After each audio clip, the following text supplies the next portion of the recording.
தமிழ் குரல் நேயர்களுக்கு வணக்கம். இன்று நம்மோடு சிறப்பு விருந்தினர் அரசியல் விமர்சகர் வில்லவன் ராமதாஸ் அவர்கள் இணைந்திருக்கிறார்கள். உரையாடும். வணக்கம். வணக்கம். இப்போ தமிழக அரசியலில் பெரிய ஒரு மாற்றம் நடந்திருக்கு.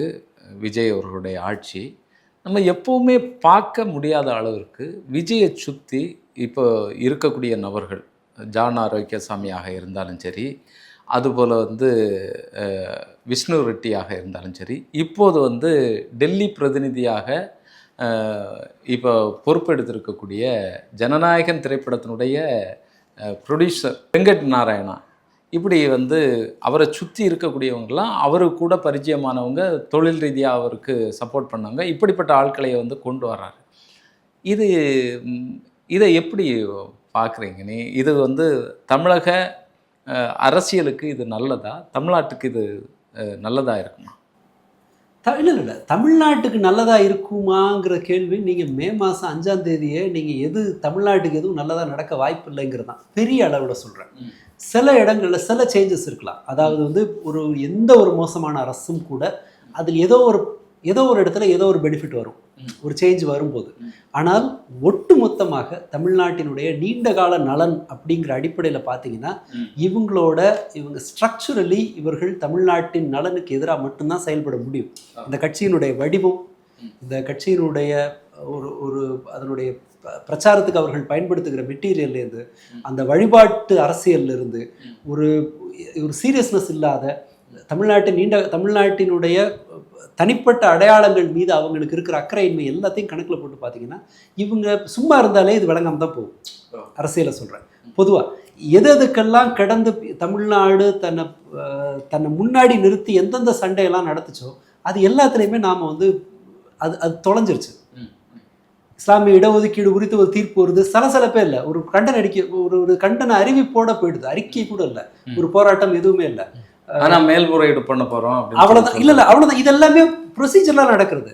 ஆனால் கிரவுண்டில் ஒரு எதிர்ப்பு வரும்ல, ஒரு கடுமையான எதிர்ப்பு வரும், பிரச்சாரம் நடக்கும், ஒரு அணிதிரட்டல் நடக்கும், எதுவுமே இல்லை. இது முடிய போகுது. ரொம்ப தீவிரமாக அறநிலையத்துறை அரசின் கட்டுப்பாட்டில் இருக்கக்கூடாதுன்னு பேசின, அறநிலையத்துறையை ஒழிக்கணும்னு பேசின பலர் விஜய் ஆட்சிக்கு வந்த பிறகு நல்லா இருக்குன்னு அவங்க சொல்றாங்க. அரசாங்கத்திடமிருந்து கோயிலை பறிக்கணும்னு நினைக்கிறவர்கள் இதை ஆதரிக்கிறாங்கன்னா அதை எப்படி புரிஞ்சுக்குவீங்க நீங்க? இந்த மாதிரியான இதெல்லாம் கவனிக்கும் போது அறநிலையத்துறை ஆகட்டும், மொழி உரிமை ஆகட்டும், அந்த காவிரி உரிமையிலேருந்து சகலமும் இப்போ டெல்லி பிரதிநிதி கர்நாடகாவில் வியாபாரம் பண்ணுறவர் ஆந்திராக்காரர், இப்படி ஒன்றும் காலியாகுதுங்கும் போது இதெல்லாம் இப்படி தான் நடக்கும். நீங்கள் இல்லை, இதை ஒரு தந்திரமாக எடுத்துக்க தந்திரம்னா இல்லை, அவங்களுடைய வழிமுறை அது சினிமாக்காரர்களுடைய இயல்பு அப்படித்தான். அவங்க இந்த அரசியலை ஒரு சினிமாக்காரங்க இப்படித்தான் நடத்துவாங்க. எம்ஜிஆர் பாதி அரசியல்லேருந்து வந்திருந்தாலும் எம்ஜிஆரும் இந்த மாதிரி வேலையெல்லாம் நிறைய பண்ணியிருப்பார். தான் கூட இருந்தவங்களுக்கு காலேஜ் கொடுத்ததுலேருந்து, தன் கூட நடித்த நடிகைக்கு எம்எல்சி பதவி இல்லைன்னொடனே மேலவையாக தூக்குனதுலேருந்து எல்லாமே இருக்கும். இவர் கண்ணதாசன் எழுதியிருப்பார் ஒரு புக்கு, அதில் இதாவது ஒரு கற்பனையில் எழுதுனது, அவரே சொன்னது. இந்த புத்தகமாக அது கலைஞருக்கு எதிரான அவதூறுக்கு இருக்கு இல்லையா, அந்த பேரை மறந்துட்டேன். அதே போல் எம்ஜிஆருக்கு எதிராக ஒன்று எழுதியிருக்காரு. அது எல்லாமே நிஜத்தில் நடந்த விஷயங்களை அவர் எழுதினார். அதை சமாதானப்படுத்துறதுக்காக தான் கண்ணதாசனுக்கு பதவி கொடுத்து அந்த புக்கை தமிழ்நாடு முழுக்க பறிச்சாங்க. இது ஒரு என்டர்டைன்மெண்ட் அரசியலாக கொண்டு வந்தவங்களோட நியமனங்கள் இப்படி தான் இருக்கும். இன்னொன்று, அவர் நம்புகிற ஆட்களை குறைவு தானே. ஒரு வாழ்க்கையில் என்ன வழியாக திருமாவளவனோட மணிக்கணக்கில் பேசி, இவங்களோட கம்யூனிஸ்ட் தலைவர்களோட பேசி, அதை ஐடியாலஜி பண்ணி 100 மேடை ஏறி விரும்பினவன் பிடிச்சவன் பிடிக்காதவன் எல்லாரையும் பார்த்துட்டு வந்திருந்தா இந்த வேலைக்கு பொருத்தமான நபர்னு அவர் தேர்வு செய்யலாம். அவரோட சர்க்கிளே ரொம்ப குறைவு. அந்த குறைவான சர்க்கிளில் நம்பகமானவர்கள் இன்னும் குறைவு. அப்பா கூட கிடையாது அதில். அப்படி இருக்கும்போது இந்த மாதிரி ஆட்கள் தான் வருவாங்க. நம்ம இதில் கேட்கறதுக்கு என்ன இருக்குன்னு நான் சொல்கிறேன். நீங்கள் வைன் ஷாப்புக்கு போய் உட்காந்துட்டு நீங்கள் இதை கேட்க முடியாதுல்ல, இருமல் மருந்தெல்லாம் வாங்க முடியாது. வைன் ஷாப்பில் சரக்கு தான் கிடைக்கும். இந்த இடத்துல இவங்களோட அரசியல்லேருந்து இவருக்கு நம்பகமானவர்கள்னா இந்த ஆட்கள் தானே வருவாங்க. நன்றி கடனை யாருக்கு, ஒரு பேராசிரியருக்கு அவர் நன்றி கடன் செலுத்துவார். நீங்கள் உங்கள் கான்டாக்டில் அவங்க இருந்தால் தானே நீங்கள் அவங்கள தேர்வு செய்வீங்க. உங்கள் ப்ராக்சிமிட்டியில் இருந்தது எல்லாமே இவங்க தான். இதில் குறை சொல்கிறதுக்கெல்லாம் ஒன்றும் இல்லை. நம்ம சாய்ஸ் அப்படி இருக்குன்னு சொன்னால் ரிசல்ட் இப்படி தான் வரும்.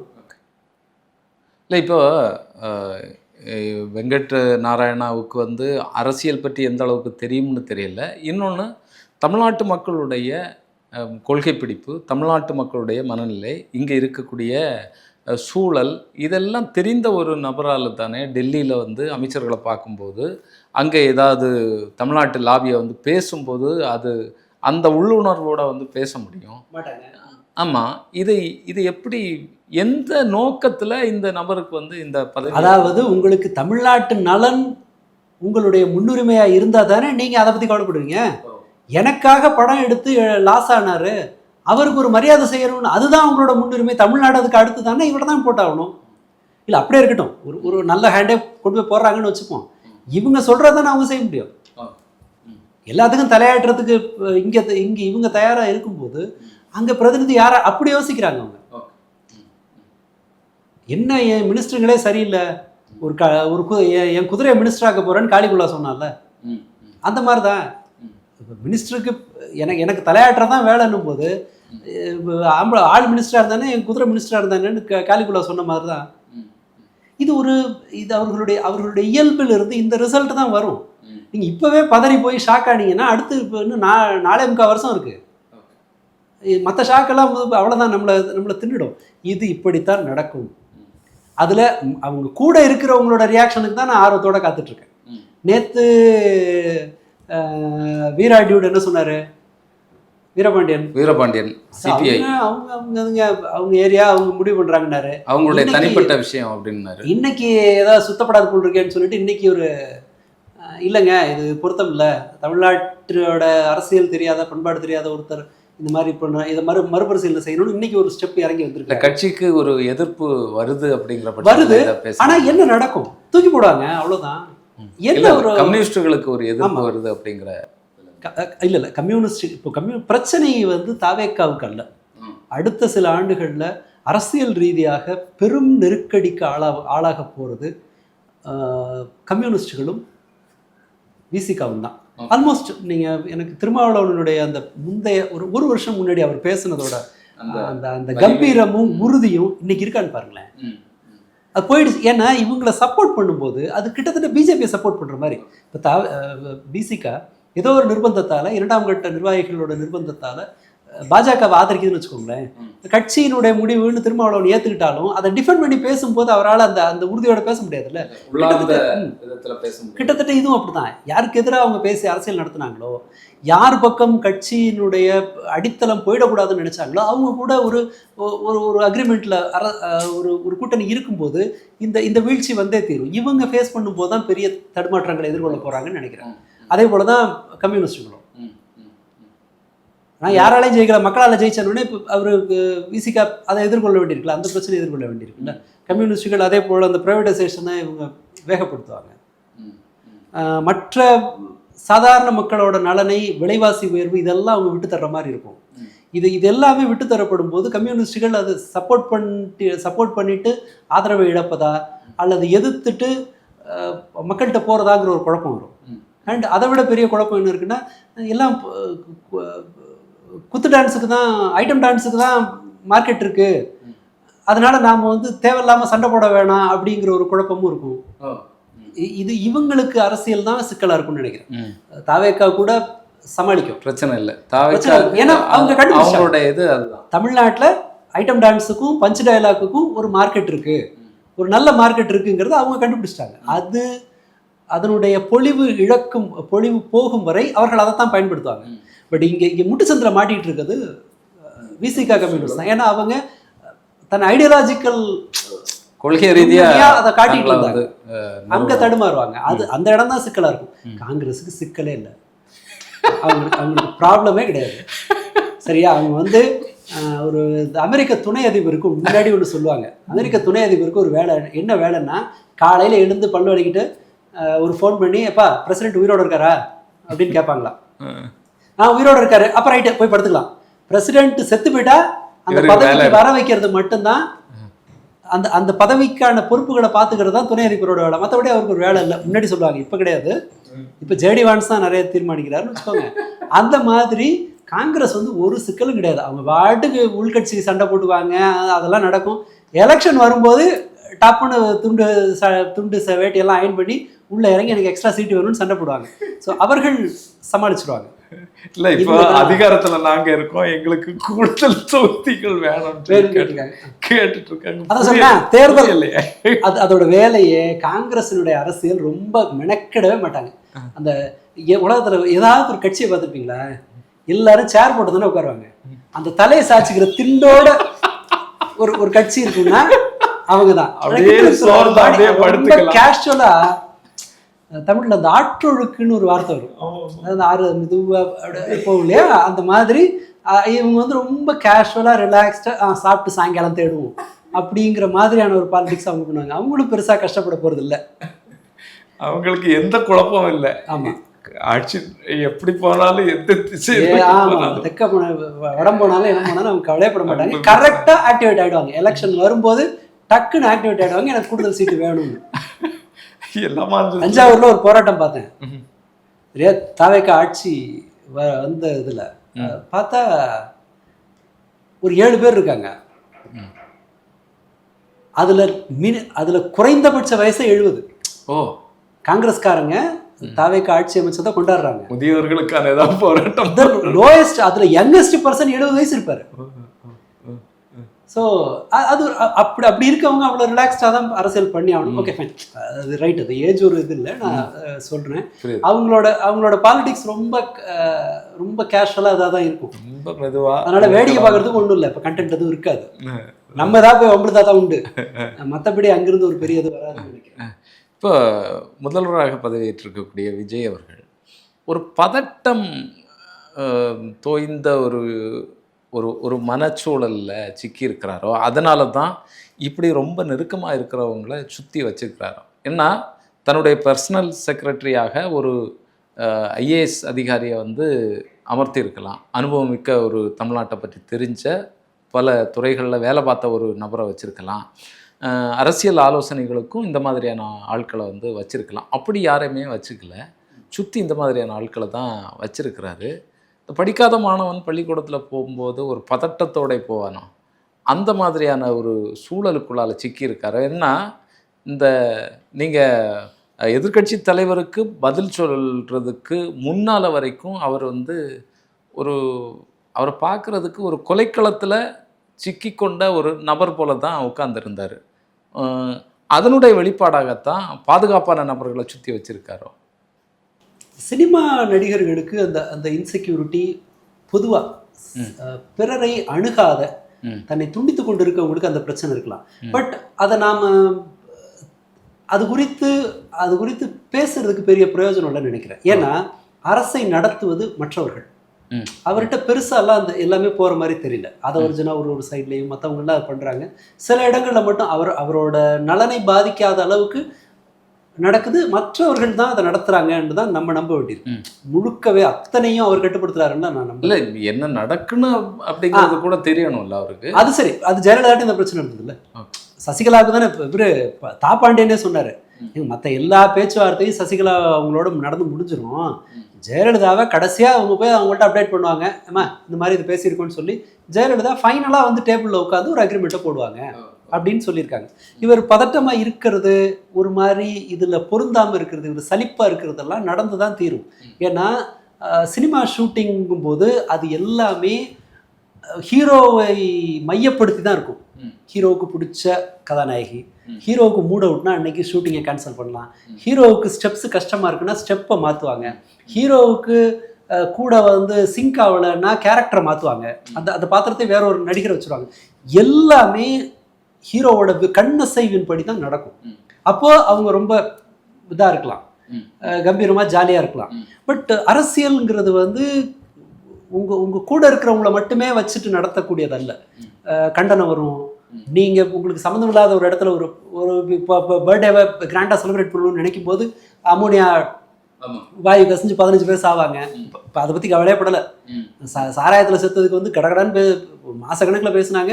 இப்போ அது அந்த அம்மோனியா 15 எல்லாம் ஒன்றுமே இல்லை, போயிடுச்சு. பட் அந்த மாதிரி ஒரு செய்தி வரும். நீங்கள் ஏன் வரலன்னு கேள்வி கேட்பாங்க, ஏன் இந்த இடத்துக்கு போனீங்கன்னு கேள்வி கேட்பாங்க. ஊறுபட்ட சிக்கல் வருங்கும் போது ஒரு ஒரு ஹீரோ மெட்டீரியலாக இருந்த ஒரு நபர் இங்கே வந்து சமாளிக்கிறது கஷ்டம்தான். ஸோ அப்போ வந்து ஒரு சலிப்பும் வெறுப்பும் முகத்தில் வெளிப்படுறது இருக்கும்.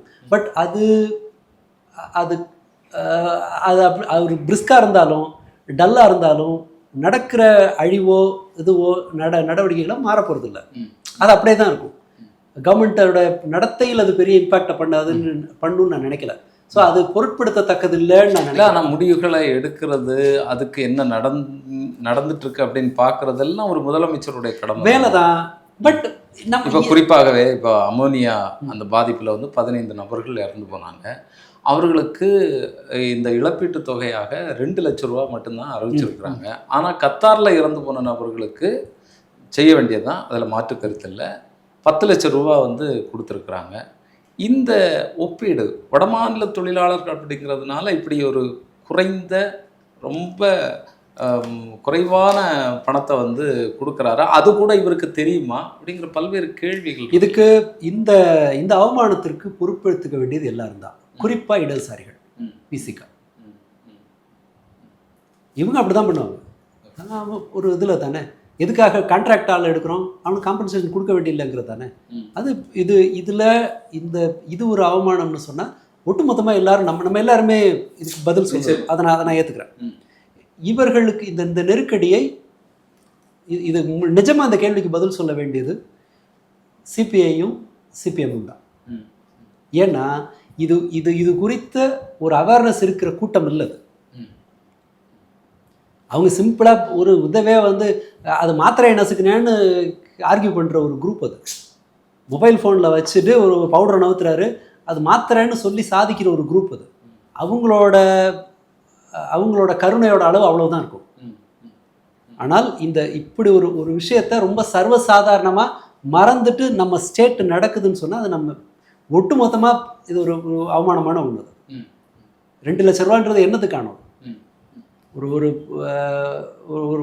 குடும்பத்தை சுமக்கிற ஒருத்தர், வெளியூர்லேருந்து வர்ற ஒருத்தருக்கெல்லாம் 2 லட்ச ரூபாங்கிறது இந்தியாவோட ரேட்டுக்கு ஒன்றுமே இல்லை. இதை லேஸில் விடுறோங்கும் போது இதுதான் ரொம்ப அசிங்கமாக இருக்குது. அவங்க அப்படி தான் இருப்பாங்க. எனக்கு அதில் பெரிய நம்பிக்கை கிடையவே கிடையாது. நீங்கள் அவங்களோட இஷ்டத்துக்கு விட்டுட்டீங்கன்னு சொன்னால் அவர்கள் ரூத்லெஸ்ஸாகவும் சாதாரண மக்கள் மீது எந்த கரிசனமும் இல்லாமல் தான் நடந்துக்குவாங்க.